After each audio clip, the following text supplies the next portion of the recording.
Hello friends, welcome to Rakul teachers. आज हम लोग अपने इस सेशन में एसएसटी के कक्षा 10th क्लास एसएसटी के पाठ लेसन 4 के औद्योगिकरण का युग इस चैप्टर को हम पढ़ेंगे।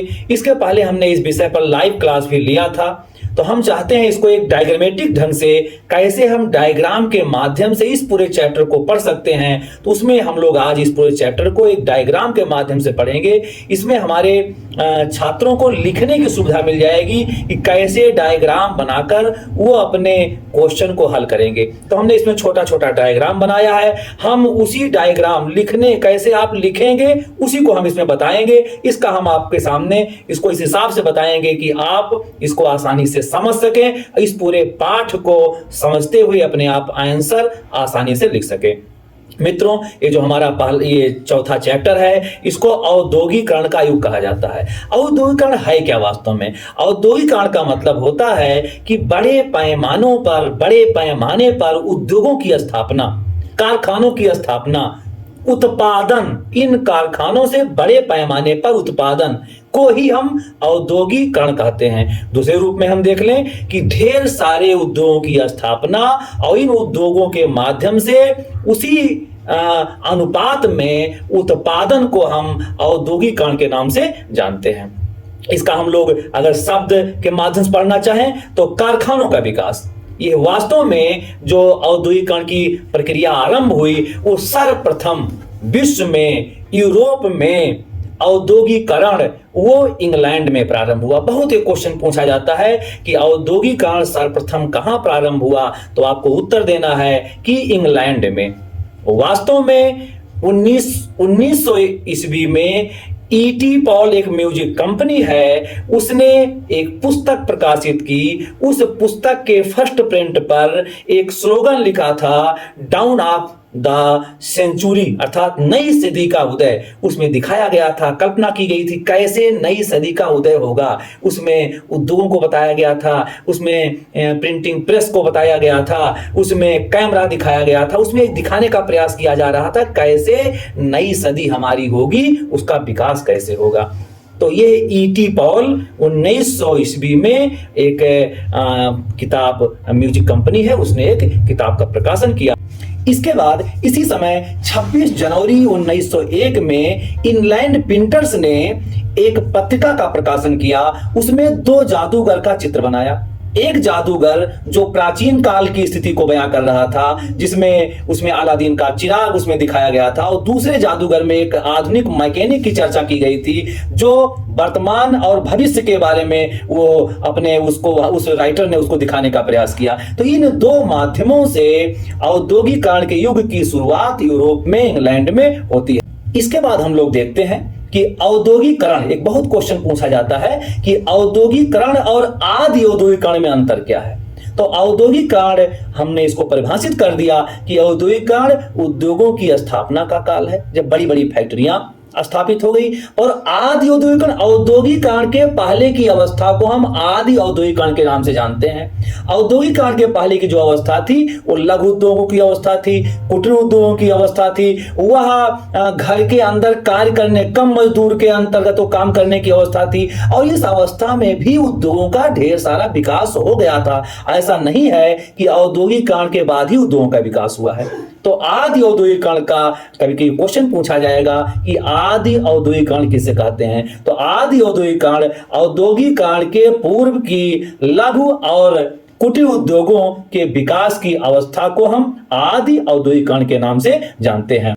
अब हम लोग ये देखेंगे कि ब्रिटेन में, इंग्लैंड में कारखानों का उदय कैसे हुआ। तो सर्वप्रथम 1730 में इंग्लैंड, 1730 के दशक में इंग्लैंड में कारखानों की स्थापना होना शुरू होती है। उसी समय रिचर्ड आर्कराइट ने सूती कपड़ा मिल की एक रूपरेखा प्रस्तुत की कि सूती कपड़ा मिल कैसे स्थापित हो सकती है, कैसे काम करेंगी बड़े पैमाने पर। मतलब उसने एक प्रोजेक्ट तैयार किया कि कैसे हम इंग्लैंड में इस कंपनियों को, ये सूती कपड़ा मिल व्यवस्था व्यवस्थाओं को कैसे हम सेटअप करेंगे, इसके लिए उसने एक रूपरेखा प्रस्तुत की। और तेजी से इसके बाद इंग्लैंड में कारखानों का विकास शुरू हो गया और इसी समय जेम्स वाट ने भाप के इंजन का विकास किया और एक प्रकार से धीरे धीरे भाप शर्त के आधार पर ढेर सारे कारखानों की स्थापना होने लगी और जेम्स वाट ने भाप के इंजन का आविष्कार करके 1871 में इसको पेटेंट भी करा लिया। इसी बीच एक और स्पिनिंग जेनी मशीन का भी निर्माण हो गया। तो 1764 में जेम्स हारग्रीव्ज ने स्पिनिंग जेनी मशीन का निर्माण किया। स्पिनिंग जेनी मशीन, इसका काम क्या होता है, सूत तकलियों के माध्यम से काटा जाता था और तकलियों का काम था कि एक व्यक्ति एक तकली के माध्यम से सूत काटता था। तो उस समय चूंकि इतना तेजी से उद्योगों का विकास हुआ थी, गांव के किसान, गांव के महिलाएं, गांव के सभी लोग कृषि छोड़कर ये उद्योग धंधों में जुड़ गए, ये श्रम से जुड़ गए और सूत काटने का काम करने लगे, कपड़ा निर्माण का काम करने लगे। और इसी बीच स्पिनिंग जेनी मशीन के आ जाने से वहां ये सूत काटने वाले लोगों का काम कहीं न कहीं प्रभावित होने लगा कि जहां पर एक आदमी एक तकली से काम करता था, अब स्पिनिंग जेनी मशीन के आ जाने से वो 100, 50, 70, 80, 90 तकलियां एक साथ वो चलाने की क्षमता स्पिनिंग जेनी मशीन में थी। तो वहां की जो महिलाएं थी, इस समय महिलाएं भी इस व्यवसाय में आ गई थी। महिलाओं को ये लगने लगा कि कहीं स्पिनिंग जेनी मशीन के आ जाने से हम लोग बेरोजगार न हो जाएं, हमारा काम न छिन जाए, इसलिए जहां भी कहीं स्पिनिंग जेनी मशीन लगाई जाती थी, महिलाएं उस पर हमला करती थी, उसको नष्ट करने का प्रयास करती थी।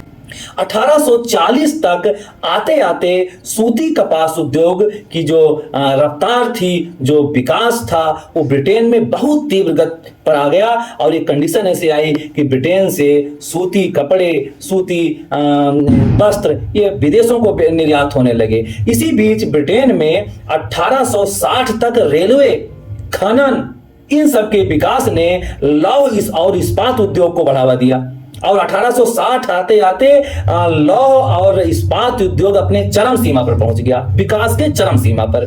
और एक स्थिति ऐसी आ गई कि ये सूती और कपास उद्योग से ज्यादा तेजी से इसका विकास हुआ और 2 से 3 गुना तेजी से इसका विकास हुआ। तो इस प्रकार से ब्रिटेन में, इंग्लैंड में कारखानों के उदय से वहां पर उद्योगों को बहुत ज्यादा लाभ प्राप्त हुआ। आइए हम लोग देखते हैं कि उपनिवेशों में किस प्रकार से औद्योगिकरण हुआ। तो ब्रिटेन का, इंग्लैंड का जो महत्वपूर्ण उपनिवेश था वो भारत था। तो भारत में कैसे उद्योगीकरण स्थापित हुआ, कैसे यहाँ पर उद्योग तेजी से बढ़े, तो मित्रों यहाँ पर हम आपको ये बताना चाहेंगे कि भारत में धीरे धीरे यहाँ पर ढेर सारी कंपनियां सेटअप हुई। यहाँ पर जो कपड़े थे, भारतीय निर्मित कपड़े थे, ये वास्तव में ब्रिटेन में बहुत ही महत्वपूर्ण माने जाते थे। ब्रिटेन के उच्च वर्ग के लोग भारतीय कपड़ों को ज्यादा पसंद करते थे, क्योंकि भारतीय कपड़े बहुत मुलायम होते थे, भारतीय कपड़े बहुत सॉफ्ट होते थे, इसलिए ब्रिटेन में इसकी मांग हमेशा बनी रहती थी। तो ये भारतीय कपड़ों का एक वर्चस्व ब्रिटेन के मार्केट में था, इसलिए वहां की गवर्नमेंट ये चाहती थी कि भारत में इसका व्यवसाय तेजी से बढ़े और उसके लिए यहाँ पर ढेर सारी व्यवस्थाएं की गई और कंपनियां खोली गई। कंपनियों के माध्यम से यहाँ पर उस समय 2 बंदरगाह ऐसे थे कि जब ब्रिटिश वर्चस्व, चूंकि अभी ब्रिटिश का वर्चस्व स्थापित नहीं था भारत में, तो ब्रिटिश वर्चस्व के पहले भारत में 2 बंदरगाह ऐसे थे जहां से तीव्र गति से विदेशों को कपड़े निर्यात किए जाते थे। एक सूरत बंदरगाह, ये गुजरात में पड़ता है, और दूसरा हुगली बंदरगाह, ये बंगाल में पड़ता है। तो यहाँ पर तीव्र गति से यहाँ से निर्यात, कपड़ों का निर्यात होता था। आइए हम लोग देखते हैं कि बुनकरों की स्थिति क्या थी। तो बुनकरों की स्थिति बहुत अच्छी नहीं थी, उसको नाटगुट कहा जाता है। बुनकरों की जो स्थिति थी वो नाटगुट थी। क्यों ऐसा था कि चूंकि धीरे धीरे ब्रिटेन को ऐसा लगने लगा कि हमको भारतीयों से अधिक लाभ कमाना चाहिए, तो उसने सबसे पहले इन बुनकरों पर अपना शिकंजा स्थापित करने का प्रयास शुरू कर दिया। क्योंकि यहाँ पर ब्रिटेन वालों के साथ, कंपनी के साथ साथ पुर्तगाली, डच, स्पेनिश, ये फ्रांसीसी, ये सभी व्यापार करते थे। व्यापारिक प्रतिस्पर्धा इस समय लागू थी। तो कहीं न कहीं कंपनी चाहती थी, ब्रिटिश कंपनी, कि इस प्रतिस्पर्धा को खत्म किया जाए। तो उसने एक फार्मूला फॉर्मूला निकाला कि एक अपने यहां से कंपनी की तरफ से एक गुमास्ता नामक अस्थाई कर्मचारी की नियुक्ति की। गुमास्ता का काम क्या था? ये कंपनी का अस्थाई कर्मचारी था। इसका काम था कि बुनकरों के ऊपर नियंत्रण स्थापित करना, बुनकरों द्वारा बनाए गए कपड़ों की क्वालिटी चेक करना। तो सबसे पहले इसने क्या किया कि इन गुमास्ता के माध्यम से बुनकरों को एडवांस पैसा दिया करते थे कि जिससे बुनकर समय पर कपड़े हम ही को बुनकर दें, जिससे उसको हम ब्रिटेन को भेज सके। यह गुमास्ता का यही वर्क दे दिया गया, काम दे दिया गया कि आप बुनकरों को पैसा दीजिए, उनसे काम लीजिए, उनके कार्य की गुणवत्ता चेक कीजिए, उन पर नियंत्रण स्थापित कीजिए। तो पहले तो बहुत अच्छा लगा, यहां तक कि जो कृषि कार्य में लगे हुए कृषि वर्ग के लोग थे वो भी इसी लाइन में चले आए, श्रम में बुनकर बन गए, कपड़े का निर्यात करने लगे, बढ़िया बढ़िया कपड़ा बनाने लगे। और सब गुमास्ता के माध्यम से ब्रिटिश के अधीन होते हुए सब ब्रिटेन को जाते थे। और एक स्थिति ऐसी आई कि पूरे व्यापार पर ब्रिटिश का कंपनी का वर्चस्व स्थापित हो गया। और जैसे ही वर्चस्व स्थापित हुआ तुरंत उन्होंने अपना रूप बदला और यहाँ के उद्योग धंधों को नष्ट करने का बेड़ा उठा लिया। उसमें किया उन्होंने क्या, क्योंकि धीरे धीरे ब्रिटेन में भी, मैनचेस्टर में, लंदन में ढेर सारी सूती मिलें स्थापित हो गई थी। वहां भी ये बुनकरों द्वारा ढेर सारे कपड़े बनाए जाने लगे। भारत से कच्चा माल जाता, वहां तैयार माल होता, उन लोगों का प्रेशर होता कि इस माल को भारत या अन्य उपनिवेशों में बेचिए। तो ये भारत से जाने वाले जो कपड़े थे उस पर एक पाबंदी लगाने लगे और इंग्लैंड से आने वाले, वहां इंग्लैंड से जो भारत को भेजा जाने वाला कपड़ा था उसको सस्ता कर दिया। भारत के मार्केट में इंग्लैंड द्वारा बनाए गए कपड़ों की भरमार हो गई। मजबूरी में सभी लोग इंग्लैंड के बनाए गए कपड़ों को ये खरीदने लगे। एक प्रकार से भारत के जो कपड़े थे, भारत के जो बने बनाए तैयार माल थे, उनको हतोत्साहित किया गया और पूरे मार्केट पर ब्रिटिश का वर्चस्व स्थापित हो गया। अर्थात इस समय जो पहले सूरत और हुगली बंदरगाह थे उनको नष्ट कर दिया गया। उसके स्थान पर ब्रिटिश कंपनी के द्वारा 2 बंदरगाह नए शुरू किए, बंबई और कलकत्ता। बंबई बंदरगाह और कलकत्ता बंदरगाह, इन 2 बंदरगाहों से बड़े पैमाने पर विदेशों से आयात और निर्यात शुरू हो गया और पूरे भारत के व्यापारिक व्यवस्थाओं पर कंपनी का शिकंजा कस गया। मित्रों, आइए हम लोग देखते हैं कि भारत में कैसे किन किन फैक्ट्रियों की स्थापना हुई। तो सबसे पहले एक शब्द आता है जाबर। जाबर कौन थे? एक क्वेश्चन कभी कभी पूछा जाता है कि जाबर किसे कहते हैं। तो वास्तव में जाबर ये उद्योगपतियों का प्रतिनिधि होता था। इसको दूसरे भाषा में आप दलाल का लीजिए, जो गांव से गांव ये किसानों को, मजदूरों को काम का लालच देकर, सुविधा देकर वो कंपनियों में काम के लिए ले जाते थे। इसको कहीं कहीं सरदार भी कहा जाता था, कहीं कहीं मिस्त्री भी कहा जाता था। वर्तमान में जो एचआर का काम होता है वही उस जमाने में जाबर का काम हुआ करता था। तो भारत में तीव्र गति से कंपनियों की स्थापना शुरू हो गई। 1854 में बंबई में पहली कपड़े की मिल स्थापित की गई। 1855 में बंगाल में देश की पहली जूट मिल स्थापित की गई। 1860 में कानपुर में एल्गिन मिल, कपड़े की एल्गिन मिल स्थापित की गई। 1861 में अहमदाबाद में पहली कपड़ा मिल स्थापित की गई। इस प्रकार 1830 से 1840 तक द्वारकानाथ टैगोर ने 6 मिलों की स्थापना की। यहां पर एक चीज आपको और बता देना चाहते हैं कि चूंकि अब ढेर सारी कंपनियां स्थापित हो जाने के कारण इस व्यवसाय में भारतीय भी शामिल हो गए थे, भारतीय व्यापारी भी शामिल हो गए थे, बैंकर्स भी शामिल हो गए थे, बड़े बड़े उद्योगपति भी शामिल हो गए, सेठ साहूकार भी शामिल हो गए थे। तो वो भी खूब पैसा कमाए। तो तमाम ऐसे हमारे यहाँ उद्योगपति थे जो इस समय फैक्ट्रियों के आने से उनको पैसा भी, लाभ भी कुछ खूब हुआ। और इसी कड़ी में 1830 से 1840 के बीच में द्वारकानाथ टैगोर ने भारत में 6 मिलों की स्थापना की। इसी प्रकार 1912 में जे.एन. टाटा ने जमशेदपुर में इस्पात उद्योग की स्थापना की। 1874 में मद्रास में पहली कताई बुनाई की मिल स्थापित की गई और 1917 में कलकत्ता में सेठ हुकुमचंद मारवाड़ी द्वारा देश की पहली जूट कंपनी स्थापित हुई। मित्रों, आपको यह भी हम बताना चाहते हैं कि फ्लाइंग शटल मशीन के आ जाने से कहीं न कहीं बुनकरों को बहुत सहायता मिली। क्योंकि जब बुनकर कपड़े को बुनते हैं, कपड़े को सेटल्ड करते हैं, तो उसमें फ्लाइंग शटल मशीन द्वारा तेजी से काम होता है। तेजी से काम होने से बुनकरों को राहत मिल जाती है। वस्तुओं का बाजार, आइए हम लोग वस्तुओं के बाजार में देखते हैं। मैनचेस्टर जो वास्तव में वहां से जो भी ब्रिटेन का एक शहर है, जो कपड़ों का हब कहा जाता है। जितने भी कपड़ा मिले हैं सब मैनचेस्टर में लगी हुई हैं और बड़े पैमाने पर ढेर सारे कपड़े वहीं से निर्यात होते हैं, वहीं से बनते हैं। तो ये अपने कपड़ों के प्रचार प्रसार के लिए विज्ञापनों का प्रयोग करना, क्योंकि कपड़े भारत में आते थे और कपड़ों को भेजने के पहले उस पर लेबल लगाते थे। लेबर पर वो अपनी विश्वसनीयता के लिए अपने कंपनी का नाम, मेड इन मैनचेस्टर, उससे संबंधित क्वालिटी, इन सब चीजों को उस लेबल पर लिखते थे। तो मैनचेस्टर के जो कपड़े हुआ करते थे वो पूरे विश्व में वो विश्वसनीय थे और उपभोक्ताओं को प्रभावित करने के लिए, चूंकि भारत में भेजे जाते थे तो भारत के देवी देवताओं की वो फोटो लगाते थे, चित्र लगाते थे, जिससे कि भारतीय इस कपड़े को या वस्तुओं को या सामान को खरीदें।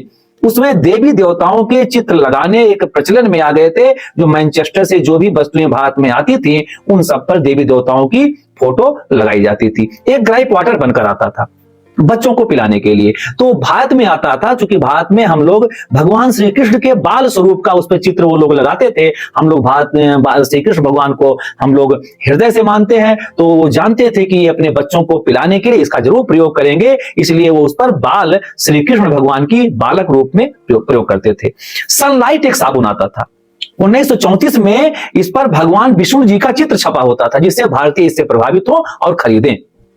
कैलेंडर छपाए जाते थे, उसमें शाही नवाबों के उसमें फरमान जारी होते थे, निर्देश जारी होते थे, जो भारतीयों को वो उनके पास जाते थे, उससे वो प्रभावित हो और मैनचेस्टर द्वारा बनाए गए कपड़ों को, वस्तुओं को, सामानों को भारत के बाजार में लाने में सुविधा हो, वहां के लोग उसको खरीदें। हम कुछ प्रमुख शब्दावलियों की चर्चा करेंगे जो बहुत ही महत्वपूर्ण होते हैं, क्वेश्चन अक्सर पूछे जाते हैं। लंदन ब्रिटेन की राजधानी है और ये जितने भी ब्रिटेन से कपड़े बनते थे वहां पर लंदन में फिनिशिंग हब, वहां पर फिनिशिंग के लिए जाते थे और उसके बाद वो पैक होकर विदेशों में निर्यात होते थे।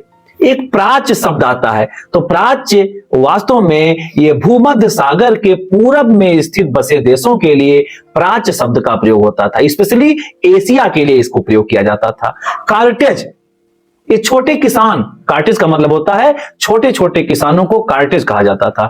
कॉमन्स का मतलब होता है साझा खेत, सामूहिक खेती।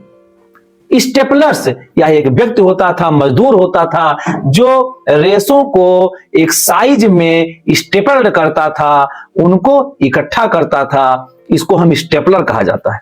कोस्ट, ये बुनकरों के समुदाय को, समूह को कोस्ट के नाम से जानते हैं। एक आता है मैनचेस्टर का भारत में आना। मैनचेस्टर से जितनी भी वस्तुएं बनती थी, कपड़े बनते थे, वो सब भारत में आते थे और बड़े पैमाने पर भारत में आने लगे और भारतीय जो निजी उद्योग थे, घरेलू उद्योग थे, सस्ते कपड़े मैनचेस्टर से आने के कारण वो सब नष्ट हो गए और मैनचेस्टर के सारे सामान भारतीय बाजारों में भर गए, पट गए। हमारी मजबूरी हो जाती थी सस्ते में खरीदना, इसीलिए उसको भारत में मैनचेस्टर का आना कहा जाता है। और फुलर का मतलब होता है व्यक्ति, मजदूर, जो चुन्नटों के सहारे कपड़ों को समेटता है। ये शब्दावलियां बहुत महत्वपूर्ण हैं, ये परीक्षा के दृष्टिकोण से बहुत महत्वपूर्ण होती हैं। हमने आपके सामने चित्र के माध्यम से, डायग्राम के माध्यम से इस पाठ को प्रस्तुत करने का प्रयास किया है। आपका वर्क होगा कि डायग्राम को आप छोटे छोटे पार्ट में करके इनकी व्याख्या करके आप प्रश्नों का उत्तर देंगे। हमारा अगला वीडियो आपको निरंतर मिलता रहे, इसके लिए चैनल को लाइक, शेयर और सब्सक्राइब आप करते रहिए। Thank you.